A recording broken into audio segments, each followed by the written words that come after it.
I'm going to show you a very exciting game. And for me, this is the golden formula of how to crush your opponents with the help of a passed pawn and major pieces. There are so many tactics in these kind of positions. So you are definitely going to enjoy it, learn a thing or two.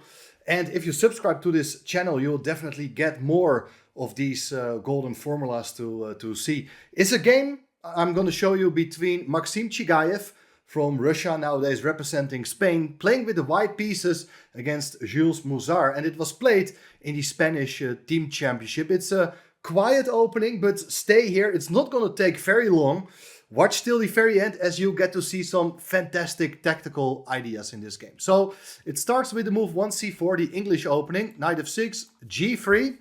And after e6, bishop g2, d5, knight f3, pawn takes c4. We have some sort of well-known sideline from the Catalan. And white is about to regain the pawn immediately with its queen. And after knight bd7, queen recaptures on c4. So this is all still very well-known theory, has been seen in numerous games. And the main problem for black is this light squared bishop. So black's main plan here is to play a6. And if white were here to make a move like castling kingside, then b5 is a good move. You're attacking the queen, the bishop comes to b7, black will follow it up with c5 with a very comfortable game. But white is having a very clever idea here. He understands that black really wants to kick the queen away with tempo, so he voluntarily drops back with the queen to c2. And now, of course, a move like b5 is not making a lot of sense because the knight will come into d4, hitting the rook with the bishop in the corner, and later on the knight can even come to c6. So that's really bad.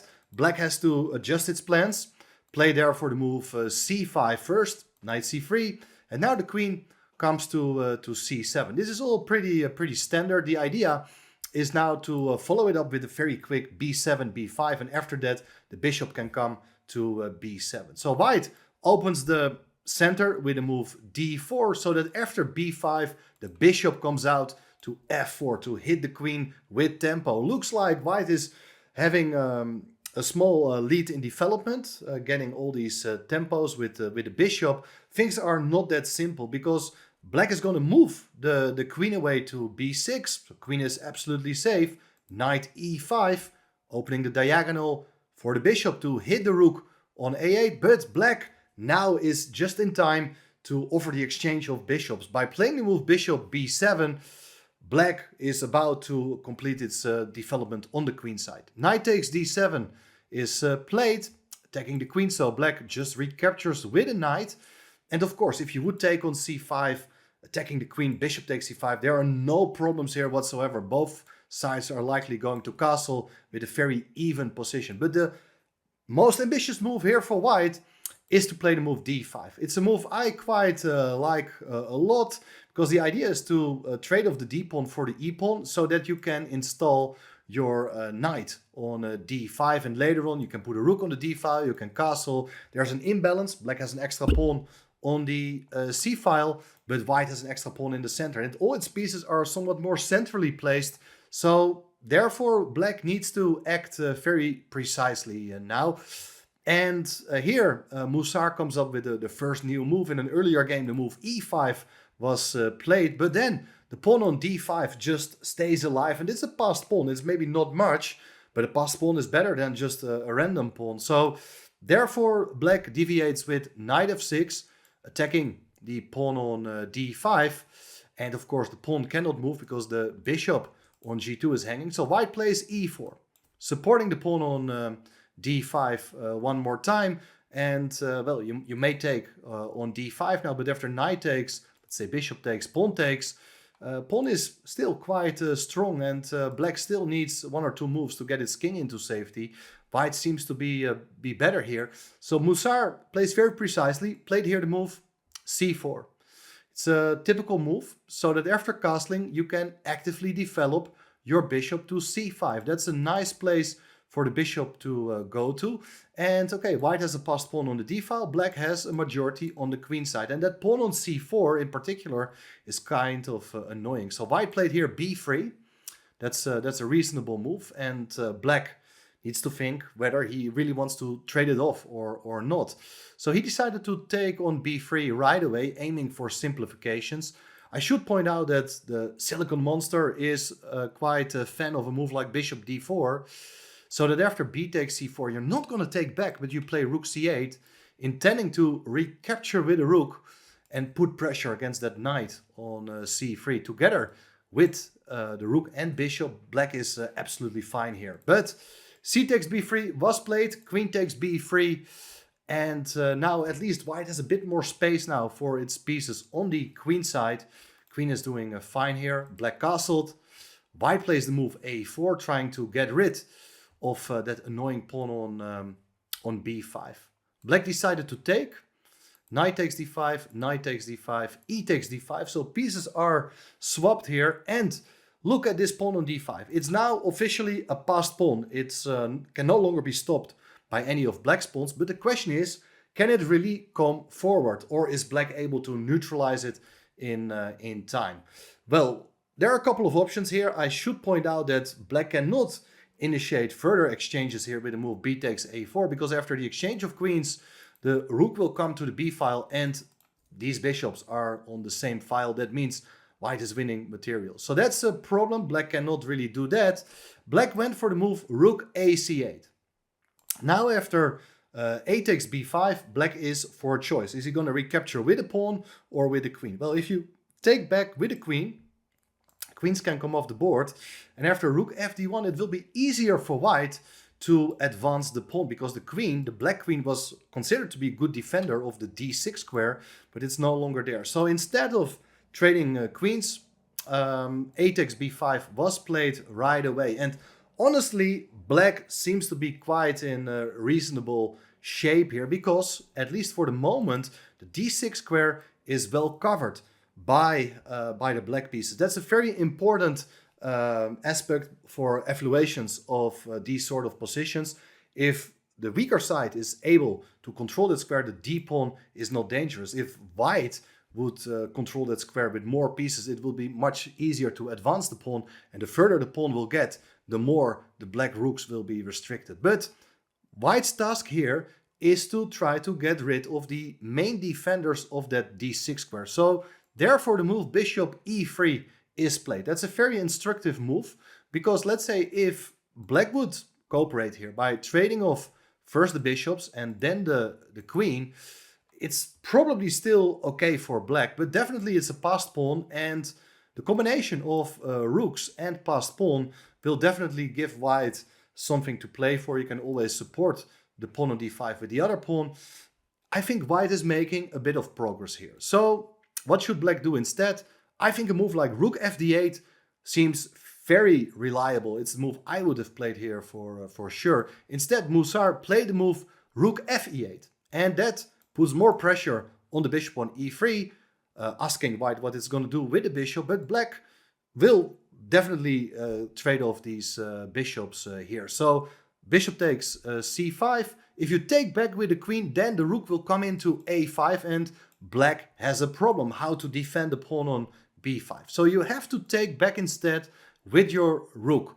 Now it looks as if the rook is doing well on c5, protecting its own pawn and keeping an eye on that pawn on d5. But the problem is that the back rank is somewhat more vulnerable now, because white goes for the move rook f to e1, hitting the rook on e8, which is no longer protected by that rook on c8. For instance, if you initiate the exchange of rooks here, then you have a big problem, because rook e8 is about to come, and that will create problems against the black king. It's a mating threat already right now. If you go back with your queen to d8, for instance, then queen b4 is there, and your rook is under threat. If you protect the rook and keep control over the back rank, then the move d6, guys, whoo, that's a beautiful shot. Interference motive. The rook is unprotected, so the pawn cannot be taken because of rook e8. If bishop takes g2, it's queen takes c5. So you see, there are a lot of tactics in these positions, and therefore it's very important for black to maintain control over the back rank.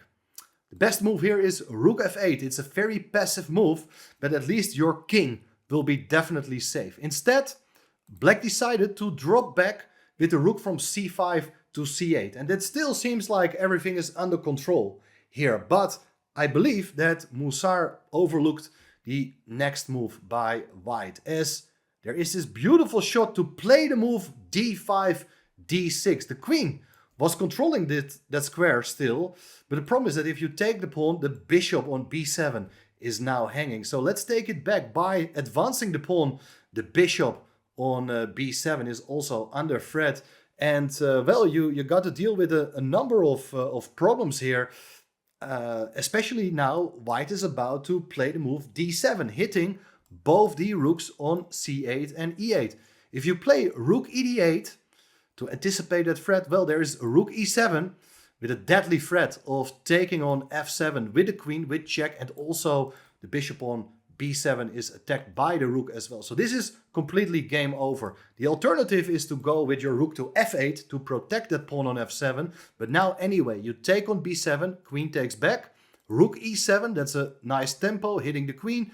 Queen comes to c6. Now the pawn comes to d7. You see the rook is nicely supporting the pawn. Pawn hits the rook. Rook goes to d8. And now you get your rook behind the passed pawn. And okay, it's not completely winning yet, but objectively speaking, this is really, really unpleasant to play for black, because these rooks, they cannot really move at all. If the rook goes away from f8, then the pawn on f7 will be hanging. If the rook from d8 goes away, the d pawn can be pushed. So this is a typical idea for positions with one side having a central passed pawn. Now, back to the game, because after the move d6, black decided to take on g2. If you just take back with your king, there's queen takes d6, queen takes b5, and it's a very dry position, very equal drawish with only pawns on one side of the board. But instead, this is the moment where Chigaev is about to strike, because he, instead of recapturing, played here the move d7,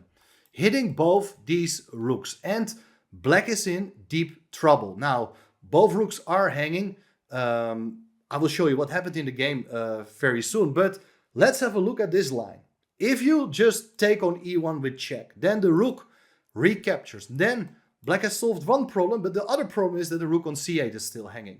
If the rook goes to d8, to block the pawn is rook e8 check, and black can only take, and after d takes e8 getting a new queen, it is game over. So that is not possible, but instead the rook may once again go back to f8. Now, still the bishop should not be recaptured because it allows queen c6 with check, and the d-pawn will be eliminated. Black is even better here. So the idea, and I'm pretty sure that Chigaev had all calculated it, and that's why I'm going to show it to you, because these positions, it's all about calculation.